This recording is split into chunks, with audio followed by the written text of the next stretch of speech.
नमस्कार दोस्तों, स्वागत है आपका आज के मुख्य समाचार में, जिसमें सबसे पहली और बड़ी खबर में आपको बताएंगे कि अखिलेश यादव ने सीधा बीजेपी पर साधा निशाना, कहा चुनाव के बाद पेट्रोल डीजल को महंगा कर देगी भाजपा। दूसरी बड़ी खबर में जिक्र होगा कि 4 राज्यों में जीत और यूपी में 300 प्लस के नड्डा के दावे पर कांग्रेस का बयान, बोले मुंगेरी लाल के हसीन सपने देख रही है भाजपा। तीसरी बड़ी खबर में आपको बताएंगे कि क्या उत्तर प्रदेश में कम मतदान राजनीति से निराशा के हैं संकेत। और इसी के साथ चौथी बड़ी खबर में जिक्र होगा कि यूक्रेन से एक वीडियो आया सामने, महिलाओं ने कहा कि हम बंकर में फंसे हैं, प्लीज मदद भेजो, राहुल गांधी ने ट्वीट कर सरकार से की अपील। और इसी के साथ पांचवी बड़ी खबर में आपको बताएंगे कि 2014 में मोदी रोजगार की बात करते थे, लेकिन अब क्यों नहीं करते, राहुल गांधी का पीएम मोदी पर हमला। दोस्तों, हर एक खबर की गहराई में आपको ले जाएंगे, लेकिन उससे पहले अगर आपको भी ऐसा लगता है कि उत्तर प्रदेश से भाजपा सरकार जा रही है तो वीडियो लाइक करके अपना समर्थन दर्ज कराइए। साथ ही साथ अगर चैनल पर नए हैं तो लाल बटन को दबा के चैनल को सब्सक्राइब करके घंटी बजाकर कमेंट में लिखिए जय हिंद। दोस्तों, रुक करते हैं सबसे पहली और बड़ी खबर की तरफ, जिसमें आपको बता दें कि अखिलेश यादव ने सीधा भाजपा पर निशाना साधते हुए कहा है कि चुनाव के बाद पेट्रोल और डीजल महंगा कर देगी भाजपा। जी हाँ दोस्तों, अखिलेश यादव ने बीजेपी पर पेट्रोल डीजल की कीमतों में बेतहाशा वृद्धि करने का आरोप लगाते हुए दावा किया कि जैसे ही चुनाव खत्म होगा भाजपा वाले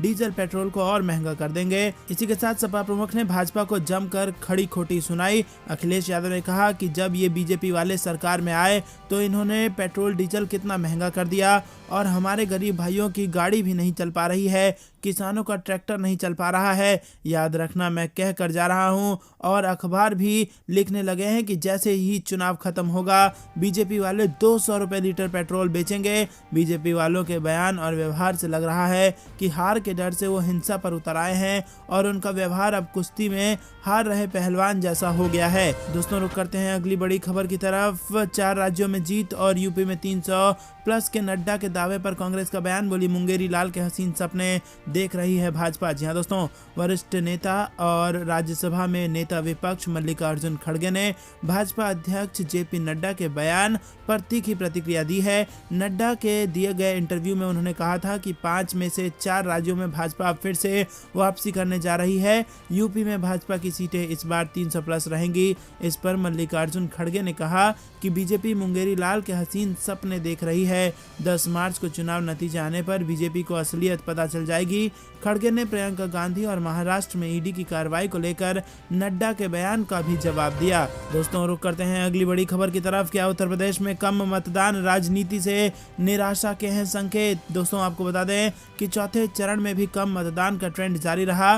साथ ही अवध क्षेत्र के 9 जिलों में 61.65% मतदान दर्ज किया गया, जो कि 2017 में हुए 62.5% मतदान की तुलना में थोड़ा कम है। चौथे चरण का मतदान लगभग शांतिपूर्ण था। हालांकि 2017 में विधानसभा चुनाव की तुलना में हुआ कम मतदान लोगों को जुटाने में सत्तारूढ़ भाजपा की नाकामयाबी का संकेत दे रही है। तराई क्षेत्र के लखीमपुर खीरी और पीलीभीत जिले में जहां अक्टूबर 2021 में किसानों के खिलाफ हिंसा भड़की और 4 सिख किसानों की मौत हो गई थी, क्रमशः 67.15 और 67.16% का उच्चतम मतदान दर्ज किया गया है। 2017 के चुनाव में बीजेपी ने लखीमपुर खीरी में 68.47% मतदान और पीलीभीत में 67% मतदान के साथ दोनों जिलों में जीत हासिल की थी। तो दोस्तों, क्या कम वोट का पड़ना भाजपा के लिए खतरे की घंटी बजने जैसा है और क्या भाजपा जनता में भरोसा जगाने में विफल हो गई है? आपको क्या कुछ लगता है, कमेंट करके जरूर बताइए। लेकिन वीडियो लाइक करना मत भूलिएगा दोस्तों, अगर अभी तक नहीं किया तो। रुक करते हैं अगली बड़ी खबर की तरफ,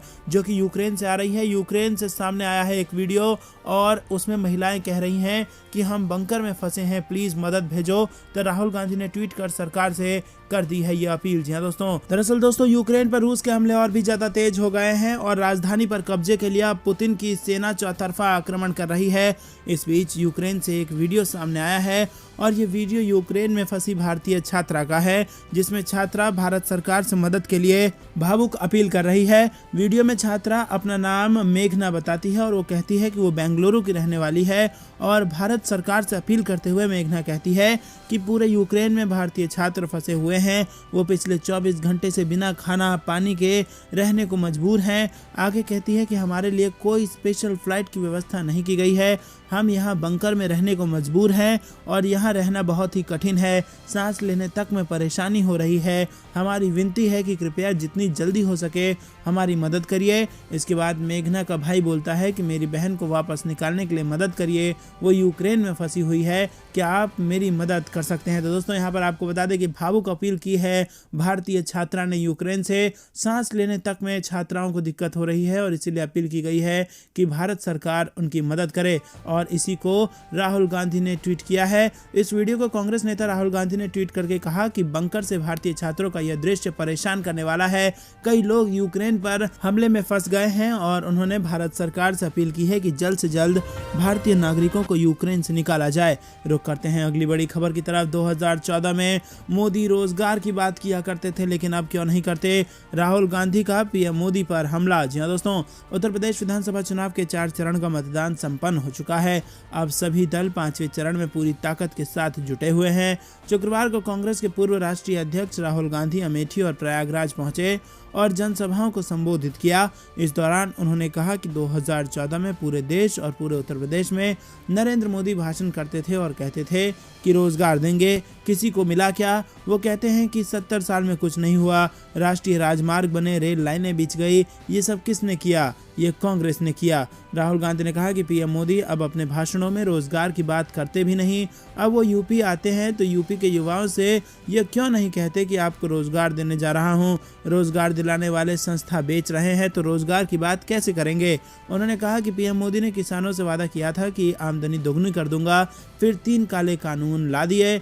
इन काले कानूनों का लक्ष्य था कि जो आज किसानों को मिलता है वो उनसे छीन लिया जाए और अपने अरबपति उद्योगपति मित्रों को सौंप दिया जाए। कांग्रेस के वरिष्ठ नेता ने कहा कि नरेंद्र मोदी ने नोटबंदी की, गलत जीएसटी पास की, किसानों के लिए काले कानून लेकर आए और कोरोना के समय छोटे मध्यम व्यवसायों की मदद नहीं की। देश के सबसे बड़े अरबपति देश को रोजगार नहीं देते हैं, बल्कि ये छोटे मध्यम वर्ग के व्यवसायी देश को रोजगार देते हैं। माता पिता अपने बच्चों को स्कूल भेजते हैं ताकि पढ़ लिख कर वो अपने पैरों पर खड़ा हो जाए, उसे रोजगार मिले। लेकिन भाजपा सरकार की नीतियों के चलते आने वाले समय में हिंदुस्तान के युवा को रोजगार नहीं मिलेगा, क्योंकि नरेंद्र मोदी और उनके मित्रों ने देश को रोजगार देने वाली रीढ़ की हड्डी को तोड़ दिया है। कोरोना के समय मैंने इस सरकार को चेताया, मेरी बात इन्होंने नहीं मानी ठीक है, लेकिन फिर गंगा में लाशें दिखी ना, या वो भी नहीं देखी आपने। आपको सच्चाई पहचाननी है। रोजगार पैदा करने का टिकट आपके हाथ में है।